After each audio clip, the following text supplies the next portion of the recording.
നമസ്കാരം, ഞാൻ രാധാകൃഷ്ണൻ, 38 വയസ്സ്, കല്യാണം കഴിച്ചിട്ടില്ല. പ്രധാന വാർത്തകൾ.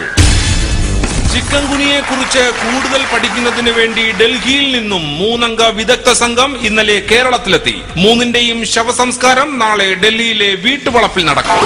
കേരളത്തിൽ പ്ലാസ്റ്റിക് നിരോധിച്ചു. ഇതിനെ തുടർന്ന് കേരളത്തിലെ ആശുപത്രികളിൽ പ്ലാസ്റ്റിക് സർജറി നിർത്തലാക്കി. മാതാപിതാക്കളെ തലക്കടിച്ചു കൊന്ന യുവാവിന്റെ വധശിക്ഷ കോടതി റദ്ദാക്കി. മാതാപിതാക്കളില്ലാത്ത പ്രതി അനാഥനെന്ന് കണ്ടാണ് കോടതി ശിക്ഷയിൽ ഇളവ് വരുത്തിയത്. പബ്ലിക് പ്രോസിക്യൂട്ടർ ആർ സുകുമാരൻ നായരുടെ വാദം ഇന്ന് വൈദ്യരെ കാണിക്കും. ഇനി സ്പോർട്സ് വാർത്തകൾ. ബോക്സിംഗിൽ ചൈനയ്ക്ക് സ്വർണവും അമേരിക്കയ്ക്ക് വെള്ളിയും ഇന്ത്യയ്ക്ക് സൂപ്പർ ഇടിയും കിട്ടി.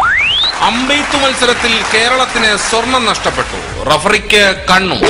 ഒളിമ്പിക്സിൽ ഓട്ട മത്സരത്തിൽ കേരളത്തിൽ നിന്നുള്ള ശശിക്ക് സ്വർണം ലഭിച്ചു. ട്രാക്കിൽ കിടന്നു കിട്ടിയ സ്വർണം സംഘാടകരെ ഏൽപ്പിച്ച് ശശി സത്യസന്ധതയ്ക്ക് ഒരിക്കൽ കൂടി മാതൃകയായി. ഇപ്പോൾ കിട്ടിയ വാർത്ത, രമണന്റെ ആത്മഹത്യ കൊലപാതകമെന്ന് രമണന്റെ ബന്ധുക്കൾ. എന്തു ചെയ്തും ചന്ദ്രികയെ സംരക്ഷിക്കുമെന്ന് പറഞ്ഞ് മഹിളാ സംഘടനകളും രംഗത്തെത്തി. രമണന്റെ മരണത്തെ തുടർന്ന് മദനന്റെ തിരോധാനവും കേസിൽ ദുരൂഹത പടർത്തുന്നു. രമണൻ ചന്ദ്രിക കേസ് പുതിയ വഴിത്തിരിവുകളിലേക്ക്. വാർത്തകൾ അവസാനിക്കുന്നു. വീണ്ടും നമസ്കാരം, കല്യാണം കഴിച്ചിട്ടില്ല രാധാകൃഷ്ണൻ.